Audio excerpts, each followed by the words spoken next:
한 중국인 코미디언이 한국어를 사용하고 관객들은 그 모습을 보며 웃고 있습니다. 이 영상을 본 중국 학생은 한글을 비하하는 영상이라고 이야기를 하는데요. 그러자 교수는 그 학생을 향해 충격적인 이야기를 하게 되고 이내 강의실은 찬물을 끼얹은 것처럼 침묵에 휩싸이게 됩니다. 도대체 강의실에서는 무슨 일이 있었던 걸까요? 안녕하세요. 제 이름은 레나입니다. 저는 미국의 명문 대학교에 다니고 있는 학생이에요. 작년 여름 저는 한국으로 여행을 다녀왔는데 그때의 경험이 저에게 정말 특별한 추억이 되었어요.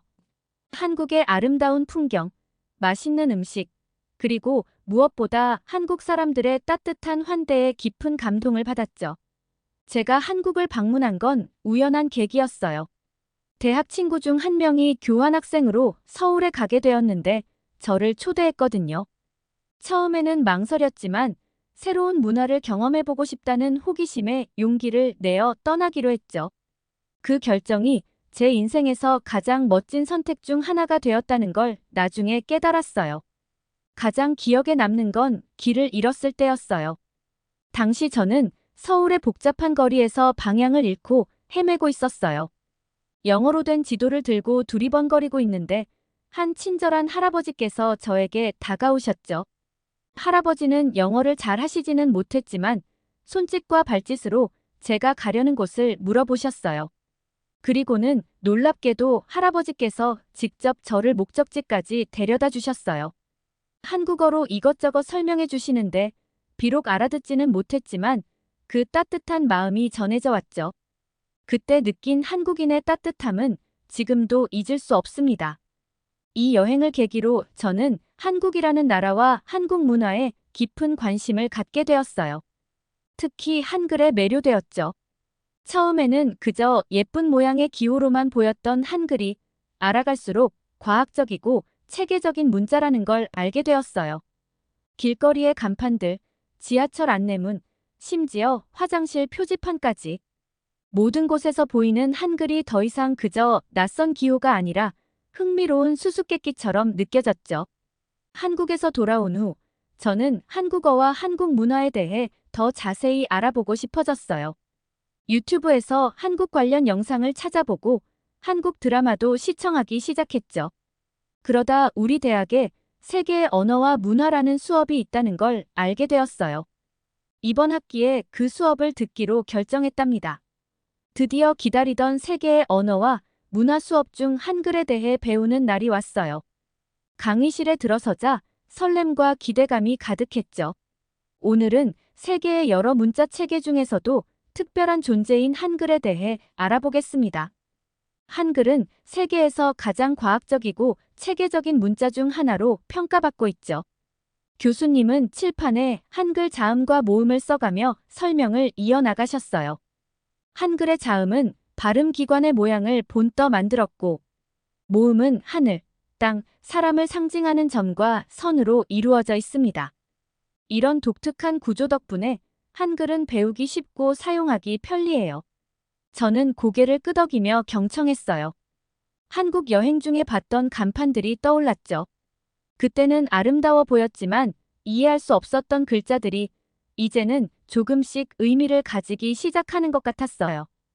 한글의 창제 과정과 그 특징은 정말 놀랍습니다. 15세기, 정확히 1443년에 세종대왕께서 한글을 창제하셨어요. 당시 한반도에서는 중국에서 들어온 한자를 사용했는데 이는 배우기 어려워 대부분의 백성들이 문맹이었죠. 세종대왕은 어리석은 백성도 쉽게 익혀 날마다 쓰기에 편하게 할 것이라는 목표로 한글을 만드셨어요. 이는 당시로서는 정말 혁명적인 일이었습니다.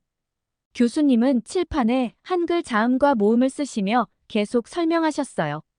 이런 원리는 훈민정음 해례본이라는 책에 자세히 설명되어 있죠. 그리고 교수님은 한글의 학습 용이성에 대해 더 자세히 설명해 주셨어요. 한글은 다른 문자 체계에 비해 배우기가 상당히 쉽습니다. 그 이유를 자세히 살펴볼까요? 첫째, 한글은 표음 문자이면서도 모아쓰기를 하는 독특한 구조를 가지고 있어요. 각 자음과 모음은 개별적인 소리값을 가지고 있으며 이들을 조합해 음절을 만듭니다. 이런 구조 덕분에 각 글자의 발음이 명확하고 글자를 조합하는 규칙이 일정해서 학습자들이 빠르게 읽고 쓰는 법을 익힐 수 있죠. 둘째, 한글의 기본 자모 개수가 상대적으로 적어요. 기본 자음은 14개, 모음은 10개로 총 24개입니다. 이는 영어의 26개 알파벳이나 일본어의 46개 히라가나에 비해 훨씬 적은 수죠. 물론 자음과 모음의 조합으로 만들어지는 복합 자음과 모음이 있지만 이 기본 글자들의 조합만으로도 한국어의 모든 소리를 표현할 수 있어 학습 부담이 적습니다. 셋째, 한글은 논리적이고 체계적인 구조를 가지고 있어요. 자음은 발음 방법에 따라 그룹화되어 있습니다. 이런 체계성 덕분에 학습자들이 글자 간의 연관성을 쉽게 파악할 수 있어 기억하기가 수월합니다. 교수님은 이어서 추가적인 설명을 해주셨어요. 한글의 또 다른 특징은 확장성입니다. 기본 자모를 조합해 새로운 소리를 만들어낼 수 있어요. 예를 들어 외래어를 표기할 때도 기존의 한글로 그 발음을 거의 완벽하게 나타낼 수 있죠. 이는 다른 문자 체계에서는 찾아보기 힘든 장점입니다. 또한 한글은 디지털 시대에 매우 적합한 문자 체계예요. 컴퓨터나 스마트폰에서 한글을 입력하는 방식이 매우 직관적이고 효율적이에요. 자음과 모음을 순서대로 입력하면 자동으로 하나의 글자로 조합되는 시스템이죠. 이는 한글의 구조적 특성을 잘 활용한 예라고 할 수 있습니다. 마지막으로 교수님은 이렇게 말씀하셨어요. 실제로 유네스코에서는 한글의 우수성과 과학성을 인정해 1989년 세종대왕 문맹 퇴치상을 제정했고 1997년에는 훈민정음을 세계 기록 유산으로 등재했습니다. 이는 한글의 가치를 세계적으로 인정받은 증거라고 할 수 있죠. 저는 교수님의 상세한 설명을 들으며 점점 더 한글에 매료되어 갔어요. 제가 한국에서 느꼈던 문화적 매력과 더불어 이제는 한글이라는 문자 체계의 과학성과 우수성, 그리고 현대 사회에서의 실용성까지 알게 된 거죠. 한글이 단순히 아름답게 생긴 문자가 아니라 깊은 철학과 과학적 원리, 그리고 실용성을 갖춘 훌륭한 문자 체계라는 사실에 감탄했습니다. 실제로 많은 외국인들이 한글을 배우는 데 걸리는 시간이 다른 언어에 비해 훨씬 짧다고 보고하고 있어요. 물론 한국어 자체를 마스터하는 것은 다른 문제겠지만 적어도 읽고 쓰는 것을 배우는 데는 상대적으로 적은 시간이 걸린다는 거죠. 교수님의 말씀이 끝나자 강의실에는 잠시 감탄의 숨소리가 흘렀어요. 저는 한글의 과학성과 배우기 쉬운 특성에 완전히 매료되어 있었죠. 그때 갑자기 뒷자리에서 한 학생이 손을 들었어요. 저기, 교수님. 제 생각에는 중국어가 더 배우기 쉽고 실용적인 것 같은데요. 고개를 돌려보니 중국인 유학생 메일이었어요. 그녀의 갑작스러운 발언에 강의실 분위기가 순식간에 긴장되었죠. 메이리는 계속해서 말을 이어갔어요. 위대한 중국어는 수천 년의 역사를 가지고 있고 전 세계에서 가장 많은 사람들이 사용하는 언어예요. 한자는 그 자체로 의미를 담고 있어서 읽기만 해도 뜻을 이해할 수 있어요. 이게 얼마나 효율적인지 아시나요? 교수님은 잠시 생각에 잠기신 듯 했어요. 그리고 천천히 말씀하셨죠. 메이리 학생, 좋은 지적입니다. 중국어가 오랜 역사와 문화적 가치를 지닌 언어라는 점은 부정할 수 없죠. 하지만 언어의 역사나 사용자 수가 그 언어의 학습 용이성을 결정하는 것은 아닙니다. 교수님은 칠판으로 걸어가셔서 한자 몇 개를 쓰셨어요. 중국어를 배우는 것이 쉽지 않은 이유를 몇 가지 설명해 드릴게요. 첫째, 중국어의 문자 체계인 한자는 표의 문자예요. 즉, 각 글자가 하나의 의미를 나타내죠. 이는 글자의 모양만으로는 발음을 유추하기 어렵다는 뜻입니다. 예를 들어 산이라는 글자는 산을 의미하지만 이 글자를 처음 보는 사람은 그 발음이 산이라는 것을 알 수 없어요. 둘째, 중국어를 마스터하기 위해서는 최소한 3,000개에서 4,000개의 한자를 알아야 해요. 중국의 중고등학생들도 보통 이 정도의 한자를 알고 있죠. 고급 수준의 중국어를 구사하려면 8,000개 이상의 한자를 알아야 한다는 연구 결과도 있어요. 반면 한글은 기본 자모 24개만 알면 모든 한국어 단어를 읽을 수 있죠. 셋째, 중국어의 성조 체계는 외국인 학습자들에게 큰 도전이 됩니다. 같은 발음이라도 성조에 따라 완전히 다른 의미를 가질 수 있어요. 예를 들어, 말하는 발음은 성조에 따라 어머니, 말, 꾸짖다 등 전혀 다른 의미가 될 수 있죠. 이런 성조를 정확히 구분하고 사용하는 것은 많은 연습이 필요합니다. 넷째, 중국어의 문법 구조도 영어나 한국어와는 많이 다릅니다. 특히 시제를 나타내는 방식이나 조사의 사용 등이 독특해요. 이는 영어를 모국어로 하는 학습자들에게는 추가적인 어려움이 될 수 있죠.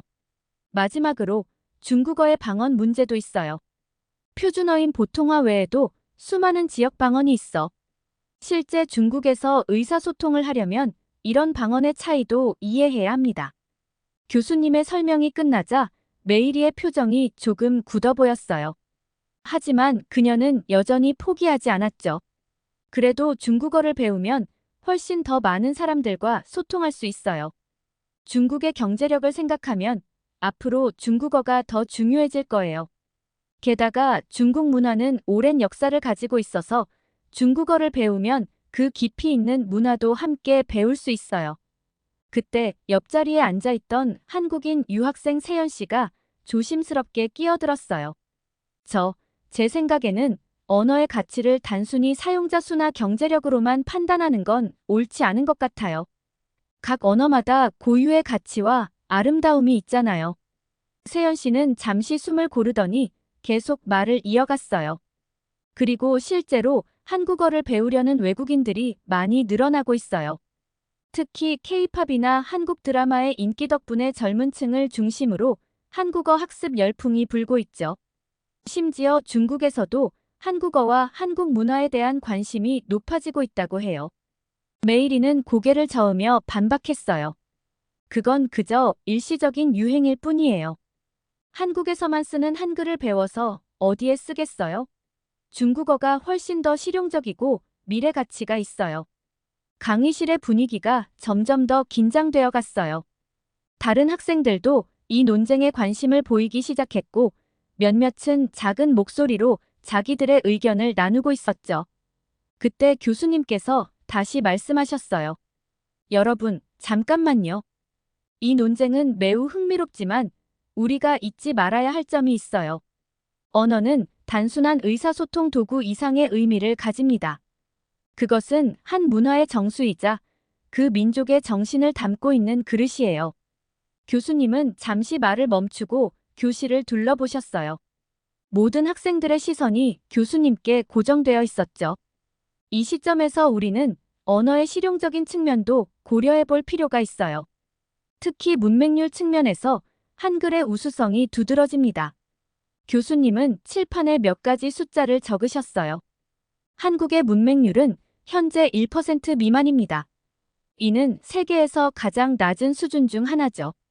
반면 중국의 문맹률은 약 3에서 4% 정도로 추정됩니다. 하지만 일부 농촌 지역들을 포함하지 않은 수치이기 때문에 실제 중국의 문맹률은 10%를 훌쩍 넘을 수 있다는 이야기도 나오고 있죠. 물론 중국의 인구가 훨씬 많다는 점을 고려해야 하지만 그 차이는 여전히 주목할 만해요. 이런 차이가 나타나는 주요 이유 중 하나가 바로 문자 체계의 차이입니다. 한글은 표음 문자이면서 동시에 모아쓰기를 하는 독특한 구조 덕분에 배우기가 상대적으로 쉽습니다. 반면 중국어의 한자는 각각의 글자가 개별적인 의미를 가지고 있어 수천 개의 문자를 개별적으로 학습해야 하죠. 이런 한글의 특성 때문에 최근에는 전 세계적으로 문맹 퇴치를 위해 한글을 활용하려는 움직임이 있어요. 특히 자국의 문자 체계가 없거나 복잡한 문자 체계로 인해 문맹률이 높은 국가들에서 관심을 보이고 있죠. 예를 들어 인도네시아의 찌아찌아족은 2009년부터 공식적으로 한글을 채택해 사용하고 있어요. 그들의 언어를 표기하는 데 한글을 사용하면서 문맹률이 크게 낮아졌다고 합니다. 또한 태국의 소수민족인 카렌족도 한글을 도입하려는 시도를 하고 있어요. 더 나아가 유네스코에서는 세종대왕 문해력상을 제정해 문맹 퇴치에 기여한 개인이나 단체를 표창하고 있습니다.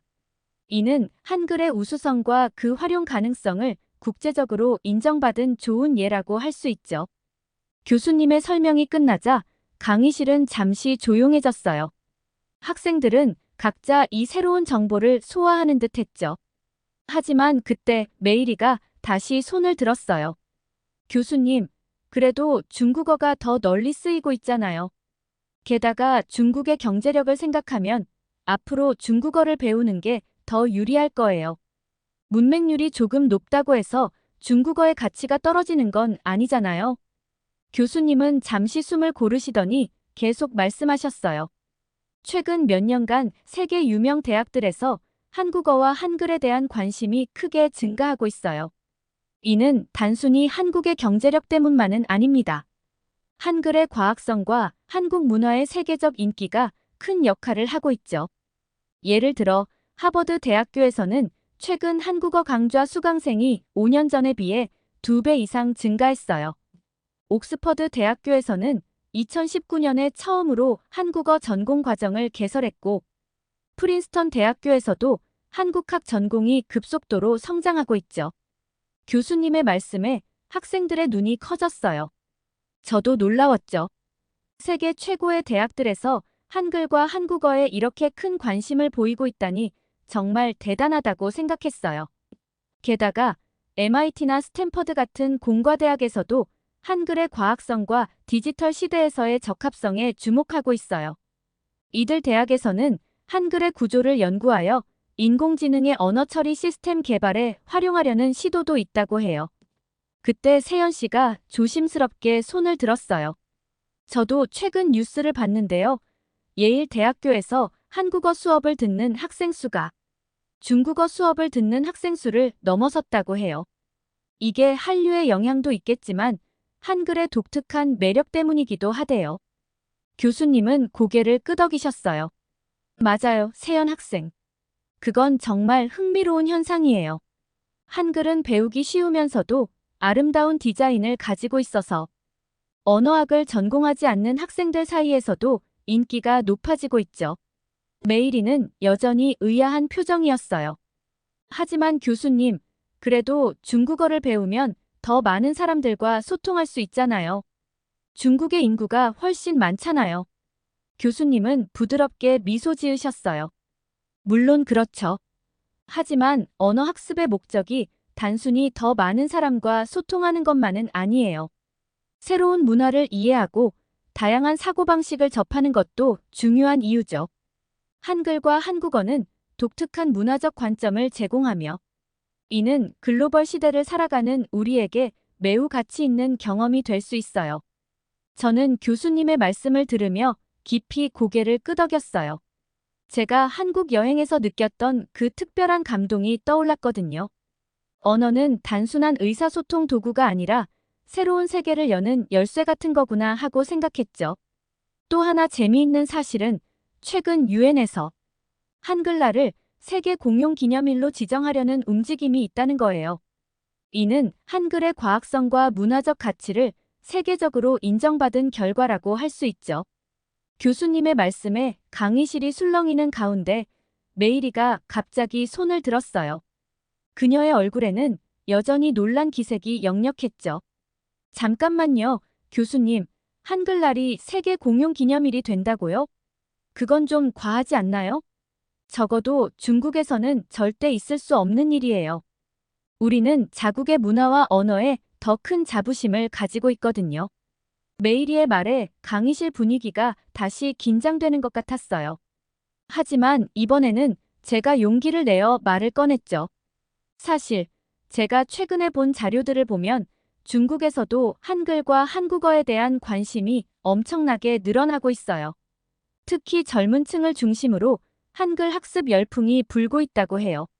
메이리가 의아한 표정으로 저를 바라봤어요. 그게 무슨 말이에요? 우리나라 사람들이 왜 한글을 배우려고 하겠어요? 제가 본 자료들에 따르면 중국의 주요 동영상 플랫폼에서 한글 관련 영상들의 조회수가 놀라울 정도로 높대요. 특히 한국인처럼 발음하는 법을 가르치는 영상들이 엄청난 인기를 끌고 있다고 해요. 교수님께서 고개를 끄덕이시며 말씀하셨어요. 맞아요. 최근 연구 결과를 보면 중국 내 주요 동영상 플랫폼에서 한글 관련 콘텐츠의 월간 조회수가 10억 회를 넘어섰다고 해요. 이는 단순한 호기심 수준을 넘어선 거죠. 저는 계속해서 말을 이어갔어요. 그리고 정말 재미있는 사례도 있어요. 중국의 한 코미디언이 한글을 한국인처럼 발음하는 영상을 유쾌하게 만들어서 유명해졌대요. 그 영상이 너무 인기가 많아서 이제는 그분이 한글 선생님으로 변신했다고 하더라고요. 교수님께서 거들어 주셨어요. 맞아요. 그 코미디언의 이름이 왕홍레이였던 것 같은데 그의 한글 발음 따라하기 시리즈가 중국 전역에서 선풍적인 인기를 끌었죠. 심지어 그의 영상을 보고 한국어를 배우기 시작했다는 팬들도 많다고 해요. 세연 씨도 이야기에 동참했어요. 저도 들은 적이 있어요. 중국의 한 대학생이 왕홍레이의 영상을 보고 한국어에 매료되어 한국어 능력 시험에서 최고 등급을 받았다는 뉴스를 본 적이 있어요. 이건 단순히 한류 때문만은 아닌 것 같아요. 한글의 과학성과 아름다움, 그리고 한국 문화에 대한 진정한 관심이 결합된 결과 아닐까요? 메이리는 갑자기 얼굴을 붉히며 말했어요. 그런 영상들은 다 한글을 조롱하기 위해 만든 거예요. 실제로 중국인들은 한글 같은 걸 배울 필요도 없어요. 우리는 이미 세계에서 가장 위대한 언어를 가지고 있잖아요. 그녀의 갑작스러운 반응에 강의실이 순간 조용해졌어요. 하지만 교수님은 차분히 대답하셨죠. 메이리 학생, 그렇게 생각하는 건 오해예요. 실제로 중국에서는 조기 교육으로 한글을 가르치려는 부모들이 늘어나고 있어요. 베이징의 한 유치원에서는 이미 한글 교육 프로그램을 도입했고, 상하이의 여러 학원에서도 어린이 대상 한국어 수업이 인기라고 해요. 2022년 베이징 동계올림픽 때 일어난 일도 기억나네요. 중국의 한 피겨스케이팅 선수가 한국 가수의 노래에 맞춰 연기를 선보였는데 그 후로 많은 중국 젊은이들이 한국어에 관심을 갖기 시작했대요. 세연 씨가 덧붙였어요. 맞아요. 그리고 최근에는 중국의 유명 IT 기업들이 한국어 능력자를 우대해서 채용한다는 뉴스도 봤어요. 한중 경제 협력이 더 깊어지면서 한국어 구사 능력이 큰 장점이 되고 있대요. 메이리는 점점 더 당황한 표정이었어요. 그래도 우리나라가 훨씬 커요. 한국어 같은 건. 교수님이 부드럽게 말을 끊으셨어요. 메이리 학생, 언어의 가치는 그 나라의 크기나 인구로 결정되는 게 아니에요. 각 언어는 고유한 문화와 역사, 그리고 세계관을 담고 있죠. 중국어도 아름답고 가치 있는 언어예요. 하지만 그렇다고 해서 다른 언어의 가치를 부정할 필요는 없어요. 메이리는 입을 열었다가 다시 다물었어요. 그러다 갑자기 말했죠. 그래도 중국어가 더 오래됐잖아요. 역사가 깊은 만큼 가치도 더 있다고 봐요. 교수님은 한숨을 살짝 내쉬셨어요. 메이리 학생, 언어의 가치는 역사의 길이로 결정되는 것도 아닙니다. 모든 언어는 그 자체로 고유한 가치가 있어요. 하지만 메이리는 계속해서 우겼어요. 아니에요, 교수님. 중국어가 최고예요. 다른 언어는 배울 필요도 없다고요. 강의실이 불편한 침묵에 휩싸였어요. 교수님은 잠시 생각에 잠기셨다가 부드럽게 말씀하셨죠. 여러분, 오늘 우리는 언어의 다양성에 대해 많이 배웠어요. 어떤 언어가 최고라고 말하기는 어렵습니다. 각 언어는 그 나라의 문화와 역사, 그리고 사람들의 마음을 담고 있어요. 중요한 건 서로를 이해하고 존중하는 자세랍니다. 강의가 끝나고 교실을 나서면서 저는 많은 생각이 들었어요. 한글의 아름다움과 과학성을 알게 되어 기뻤고, 동시에 다양한 언어와 문화의 가치를 인정하는 것의 중요성도 깨달았죠. 메이리의 태도가 조금 아쉬웠지만 그녀도 언젠가는 다양성의 가치를 이해하게 되길 바라며 교실을 나섰답니다. 이렇게 중국 학생이 한글을 무시하며 한글보다 중국어를 우월하다고 말하는 사연 어떻게 들으셨나요? 실제로 한글에 대한 인기가 높아지고 있다는 사실을 듣긴 했지만 이렇게 명문 대학교에서도 한글에 대한 인기가 높아졌다는 사실에 뿌듯함을 느꼈습니다. 또 외국인들이 한글을 배우기 쉽고 체계적으로 구성되어 있다는 점이 한국의 위상을 높이는 것 같아서 기쁘게 느껴지는데요. 여러분들의 생각은 어떠신가요? 다양한 의견을 댓글을 통해 공유해주세요. 긴 영상 시청해주셔서 감사드리고 영상 재밌게 시청하셨다면 구독과 좋아요 부탁드립니다. 교수님이 하시는 말씀에 대한 책임을 질 수 있으신가요? 한 학생이 강의 도중 교수님에게 이야기하고 있습니다. 그러자 교수님은 한숨을 쉬며 그 학생을 바라보며 이야기를 합니다. 그러자 다른 학생이 일어나 무언가를 말하게 되고 강의실은 충격에 휩싸이게 됩니다. 도대체 그 학생은 강의 도중 어떤 이야기를 했을까요? 안녕하세요. 제 이름은 레이입니다. 저는 미국의 명문대학교에 다니는 평범한 학생이에요. 하지만 제 마음 한구석에는 한국이라는 나라에 대한 작은 반감이 자리 잡고 있었죠. 그 이유는 제가 가장 아끼는 언니 때문이에요. 언니는 2년 전 한국인 남자와 결혼해 한국으로 떠나버렸거든요. 언니가 떠난 후 저는 마치 제 일부를 잃어버린 것 같았어요. 우리는 자매이자 가장 친한 친구였는데 갑자기 멀리 떨어져 살게 된 거죠. 레이, 난 정말 행복해. 한국은 정말 멋진 나라야. 언니가 전화로 말할 때마다 저는 묘한 질투심을 느꼈어요. 왜 하필 한국이었을까요? 그 먼 나라가 언니를 빼앗아간 것만 같았죠. 새 학기가 시작되고 저는 동아시아 현대사 수업을 듣게 되었어요. 첫 수업날 같은 수업을 듣는 학생 중 2명의 아시아 학생이 있었어요. 한 명은 한국인 여학생 소라였고 다른 한 명은 일본인 여학생 아야였죠. 처음 만났을 때 소라는 밝은 미소로 저를 반겼어요. 하지만 저는 한국을 싫어하기에 불편한 마음이 들었어요. 반면 아야는 조용하지만 친절해 보였죠. 레이, 만나서 반가워요. 아야가 말했을 때 저는 왠지 모르게 안도감을 느꼈어요. 저는 무의식 중에 소라를 피하고 있었던 것 같아요. 아야와는 자주 만나 이야기를 나누었지만 소라와는 거의 대화를 하지 않았죠. 그렇게 시간이 흘러 개강 한 달이 지났어요. 저는 여전히 소라를 피하고 아야와 더 가까워지고 있었죠. 어느 날 동아시아 현대사 수업 시간에 교수님께서 중간고사 대신 개인 발표 과제를 내주셨어요. 여러분, 이번 과제는 동아시아의 근현대사에서 중요한 사건 하나를 선택해 심층 분석하는 거예요. 주제는 제가 무작위로 배정하겠습니다. 저는 속으로 한국 관련 주제만 아니길 바랐어요. 하지만 운명이 또 한 번 장난을 치는 듯 했죠. 레이 씨, 당신의 주제는 한국의 일제강점기입니다. 순간 제 얼굴이 굳어졌어요. 한국에 대해 가장 공부하기 싫었던 주제를 받은 거죠. 하지만 어쩔 수 없었어요. 이 과제의 성적이 전체 학점의 40%나 되는 중요한 것이었거든요. 수업이 끝나고 아야가 저에게 다가왔어요. 레이, 괜찮아. 표정이 안 좋아 보여. 저는 한숨을 쉬며 대답했어요. 응, 주제가 좀 어려울 것 같아서. 아야는 저를 위로하듯 말했어요. 걱정 마. 내가 도와줄게. 우리 도서관에 가서 자료 좀 찾아보자. 그렇게 저희는 도서관으로 향했어요. 하지만 한국의 역사, 특히 일제강점기에 대한 영어 자료를 찾기가 쉽지 않았죠. 몇 시간을 헤매다 지쳐 있을 때 갑자기 누군가가 말을 걸어왔어요. 혹시 도움이 필요해? 고개를 들어보니 소라였어요. 저는 순간 당황했지만 아야가 대신 대답했어요. 아, 소라야. 고마워. 레이가 한국 독립운동에 대해 조사 중인데 자료를 찾기가 힘들어서. 소라의 눈이 반짝였어요. 아, 그거라면 내가 도와줄 수 있을 것 같아.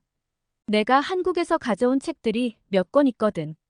저는 망설였지만 아야가 저를 대신해 수락했어요. 정말? 그럼 진짜 도움이 될 것 같아. 그날 밤 소라의 기숙사방에서 우리 셋은 함께 자료를 찾기 시작했어요. 소라가 가져온 책들을 펼치며 설명하기 시작했죠. 이건 3.1 운동에 대한 내용이야. 1919년 3월 1일 전국에서 독립 만세 시위가 일어났어. 일제의 탄압에도 불구하고 수많은 사람들이 참여했지. 아야가 갑자기 끼어들었어요. 잠깐, 그건 좀 과장된 거 아니야?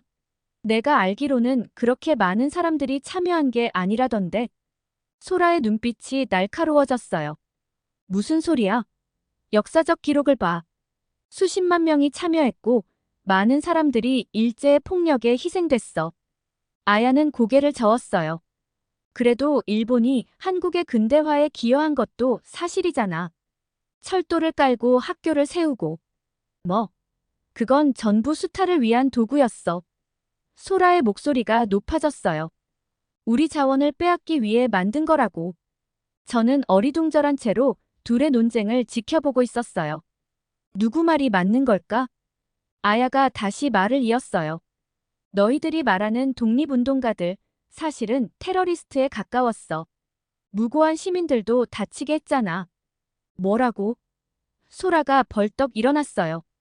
그들은 우리나라를 지키기 위해 목숨을 바친 영웅들이야. 어떻게 그런 말을 할 수 있어? 둘의 언쟁이 점점 격해지는 가운데 저는 어떻게 해야 할지 몰라 당황스러웠어요. 역사란 게 이렇게 복잡한 건가요? 둘 다 진정해.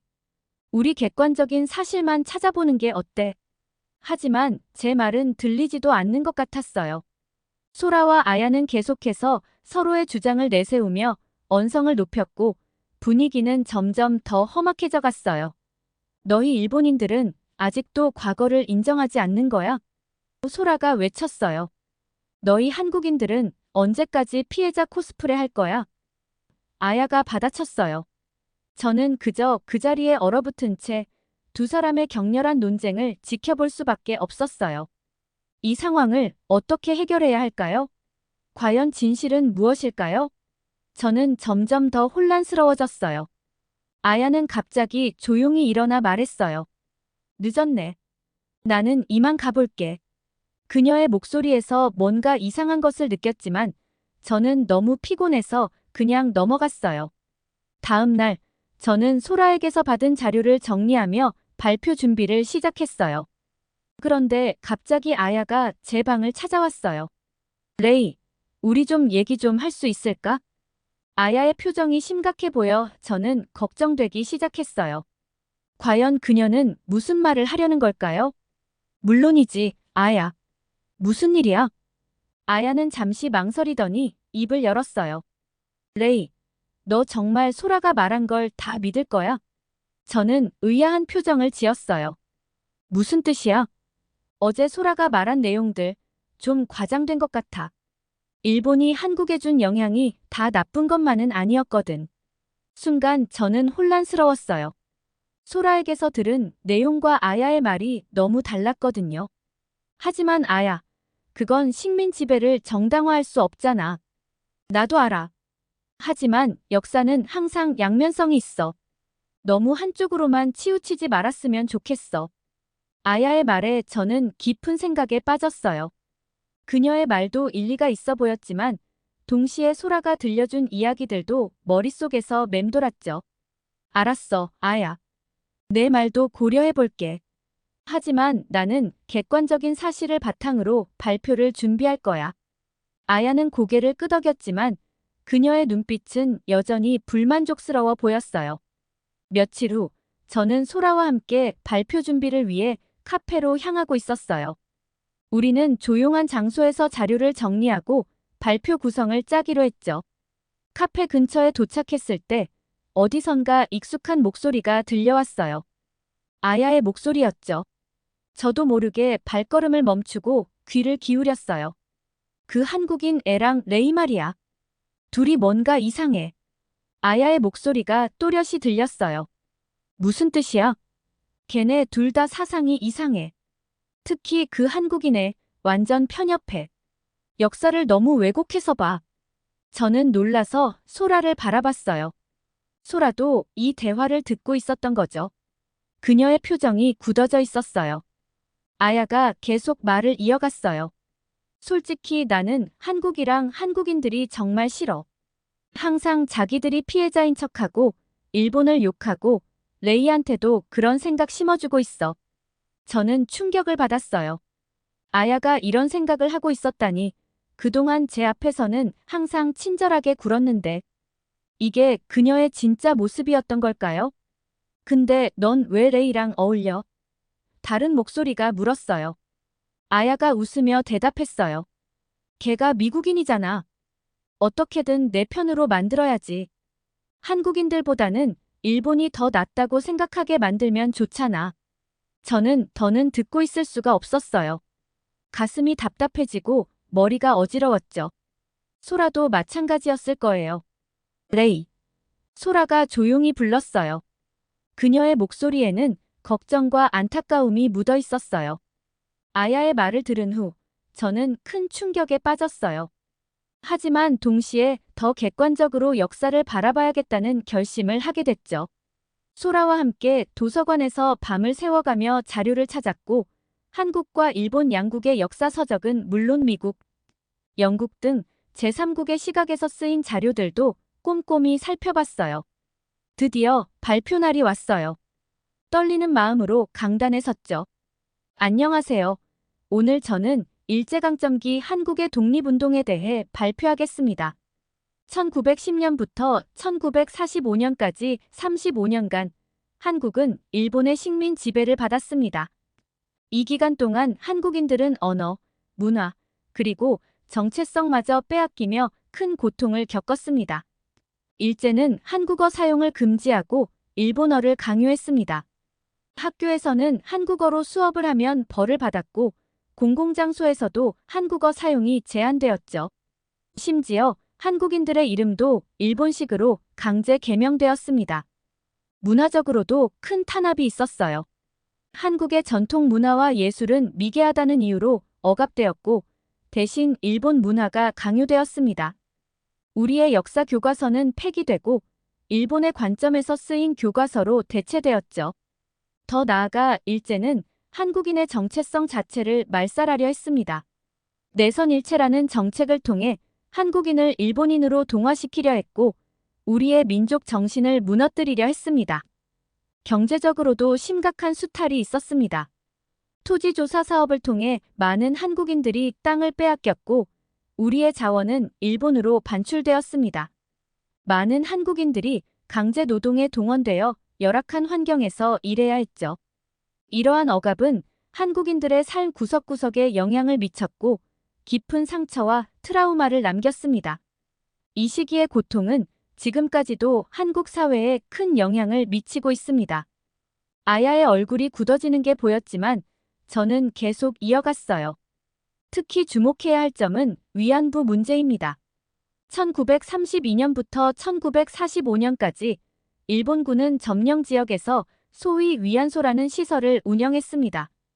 여기에 강제 동원된 여성들의 수는 정확히 알려지지 않았지만 많은 역사학자들은 5만에서 20만 명 사이로 추정하고 있습니다. 이들 중 대다수가 한국 여성이었죠. 이 여성들은 대부분 10대에서 20대 초반이었으며 속임수나 폭력으로 끌려갔습니다. 그들은 하루에 수십 명의 군인들을 상대해야 했고 폭력과 학대에 시달렸습니다. 많은 이들이 임신과 낙태를 반복했고 성병에 걸리기도 했습니다. 전쟁이 끝난 후에도 그들은 깊은 정신적, 육체적 상처로 고통받았습니다. 1996년 유엔 인권위원회의 쿠마라스와미 보고서는 이 문제의 심각성을 국제사회에 알렸습니다.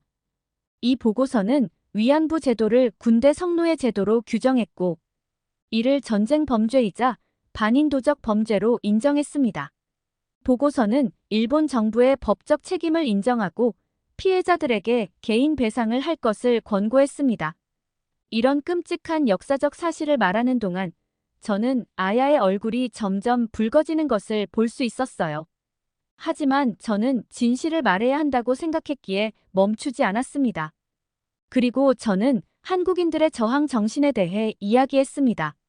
1919년의 3.1 운동은 전국적인 독립운동으로 약 200만 명이 참여했고 7,500명 이상이 사망했습니다.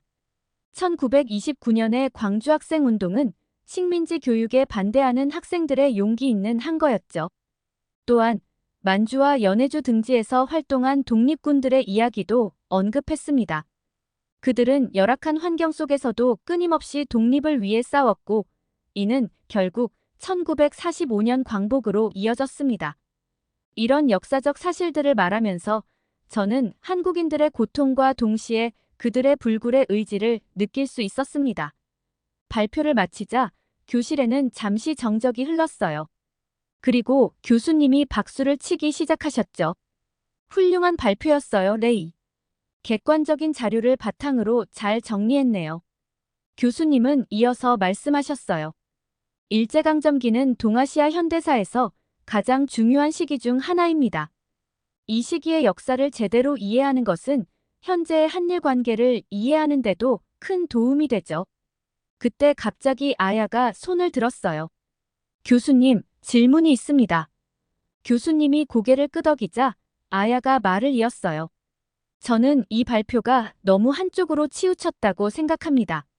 한국은 항상 자신들이 피해자라고만 주장하는데 그건 사실이 아니에요. 교실 안이 술렁이기 시작했어요.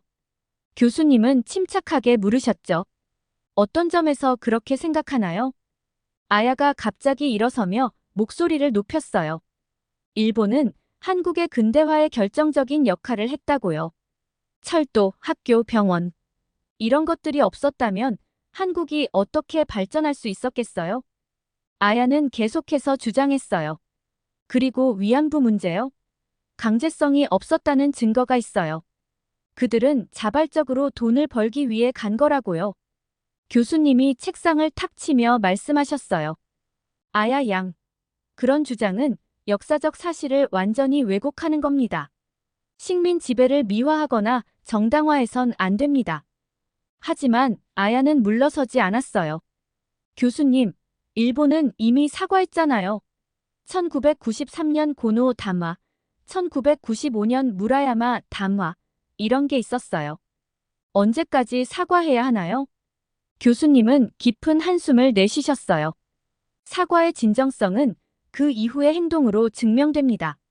일본 정부는 여전히 역사를 왜곡하고 있어요. 독일을 보세요. 그들은 나치의 만행을 인정하고 끊임없이 반성하고 있습니다. 아야의 얼굴이 새빨개졌어요. 그래도 한국이 계속 과거에만 매달리는 건 옳지 않아요. 우린 미래를 봐야 해요. 아야의 말이 끝나자 소라가 조용히 손을 들었어요. 교수님이 고개를 끄덕이자 소라가 일어섰습니다. 저는 한국 학생으로서 이 문제에 대해 말씀드리고 싶습니다. 과거에 매달리는 게 아니라 아직 해결되지 않은 문제를 해결하려는 것입니다.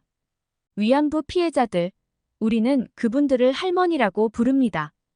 그분들은 지금도 고통 속에서 살아가고 계세요.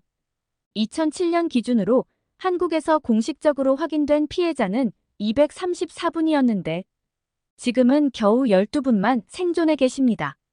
교실은 숨소리조차 들리지 않을 만큼 조용해졌어요. 이 할머니들은 평생 정신적, 육체적 고통에 시달리셨어요. 많은 분들이 결혼도 못하시고 가족들에게조차 본인의 과거를 밝히지 못한 채 살아오셨습니다. 트라우마로 인한 악몽에 시달리고 우울증과 불안증을 겪으셨죠. 소라의 목소리가 약간 떨렸지만 그녀는 계속 말을 이어갔어요. 1990년대부터 할머니들은 용기를 내어 증언을 시작하셨어요.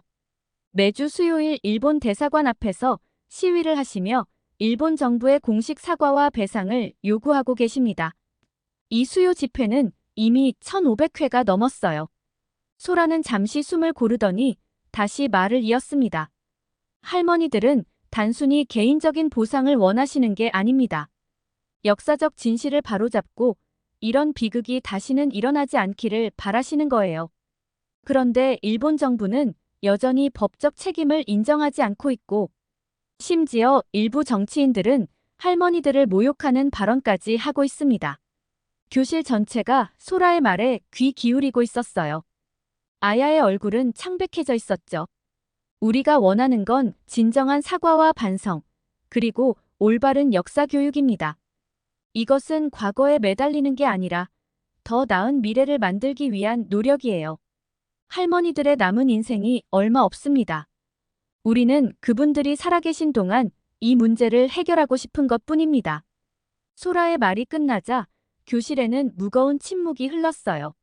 많은 학생들의 눈에 눈물이 고여 있는 것이 보였습니다. 교수님은 천천히 고개를 끄덕이셨고 아야는 고개를 숙인 채 아무 말도 하지 못했어요. 교수님은 차분하게 하지만 단호하게 대답하셨어요. 역사를 직시하는 것이 바로 미래를 향해 나아가는 첫걸음입니다. 과거의 잘못을 인정하고 반성하지 않으면 같은 실수를 반복하게 됩니다. 아야는 입을 열었다 닫았다 하며 말문이 막힌 듯 했어요. 교실은 팽팽한 긴장감으로 가득 찼죠. 교수님은 마지막으로 덧붙이셨어요. 역사는 승자의 기록이 아닙니다. 우리는 모든 관점을 고려해야 하지만 동시에 객관적 사실에 기반해야 합니다. 레이의 발표는 그런 면에서 훌륭했어요. 아야는 자리에 털썩 주저앉았어요. 그녀의 눈에는 분노와 당혹감, 그리고 약간의 부끄러움이 어려 있었죠. 저는 그 모습을 보며 복잡한 감정을 느꼈어요. 역사의 무게가 이 교실을 짓누르는 것 같았습니다. 수업이 끝나고 학생들이 하나둘 교실을 빠져나갔어요. 아야는 제 눈을 피한 채 서둘러 나갔고 소라는 제게 다가와 어깨를 토닥여 주었죠. 레이, 정말 잘했어. 용기 있는 발표였어. 저는 씁쓸한 미소를 지었어요. 고마워, 소라야. 하지만 이게 끝은 아닌 것 같아. 강의실을 나서려는 순간 누군가가 제 팔을 잡았어요. 돌아보니 아야였죠. 그녀의 얼굴은 화가 난 듯 붉어져 있었어요. 레이, 잠깐 얘기 좀 할 수 있을까? 아야의 목소리에는 억눌린 분노가 느껴졌어요. 저는 잠시 망설이다 고개를 끄덕였어요. 소라는 걱정스러운 표정으로 우리를 바라보다가 조금 떨어진 곳에 서 있었죠. 아야가 말을 이었어요. 너 왜 그랬어? 소라한테 세뇌당한 거 아니야? 내가 그런 식으로 발표할 줄은 정말 몰랐어. 그 말에 저는 화가 치밀었어요. 세뇌? 무슨 소리야, 아야. 난 그저 사실을 말한 것뿐이야. 교수님도 이미 이런 역사적 사실들을 알고 계셨어. 내가 말한 건 모두 객관적인 자료에 근거한 거라고. 아야는 고개를 저었어요. 아니야, 레이. 넌 소라한테 완전히 세뇌당한 거야. 일본에 대해 너무 편향된 시각으로 보고 있어. 저는 깊은 한숨을 내쉬었어요.